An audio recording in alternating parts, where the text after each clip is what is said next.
নমস্কার বন্ধুরা, সবাই কেমন আছো? আশা করি সবাই ভালো আছো, আর আমিও ভালো আছি। আজকে দুপুরের আয়োজনটা তোমাদের সঙ্গে শেয়ার করি চলো।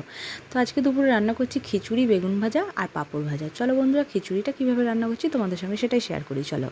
তেল দিয়ে দিয়েছি কড়াইতে, আর জিরে, শুকনো লঙ্কা, তেজপাতা ফোড়ন দিয়ে দিয়েছি, আর স্টাফারে একটুখানি আদা ঘষে দিয়েছি।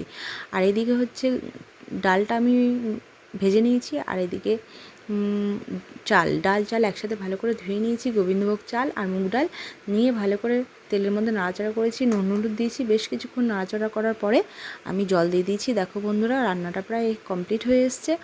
দেখো আলুও দিয়ে দিয়েছি তার মধ্যে। আর নামানোর আগে আমি একটু ঘি দেবো আর চিনি দেবো। গরম মশলা দেবো না, কারণ গরম মশলা দিলে চালের গন্ধটা নষ্ট হয়ে যাবে। তো বন্ধুরা চলো, আমার রান্না পুরো কমপ্লিট। কার কেমন লাগলো অবশ্যই কমেন্ট করে জানিও। ভালো লাগলে লাইক কমেন্ট শেয়ার করে দিও, সাবস্ক্রাইব করে দিয়ে আমার পাশে থেকো। তো বন্ধুরা, এখনকার মতো টাটা। সবাই সাবধানে থেকো, সুস্থ থেকো। পরের আবার কোনো ছোট্ট ব্লগে তোমাদের সঙ্গে দেখা হচ্ছে। গুড নাইট সকলকে জানাই টাটা।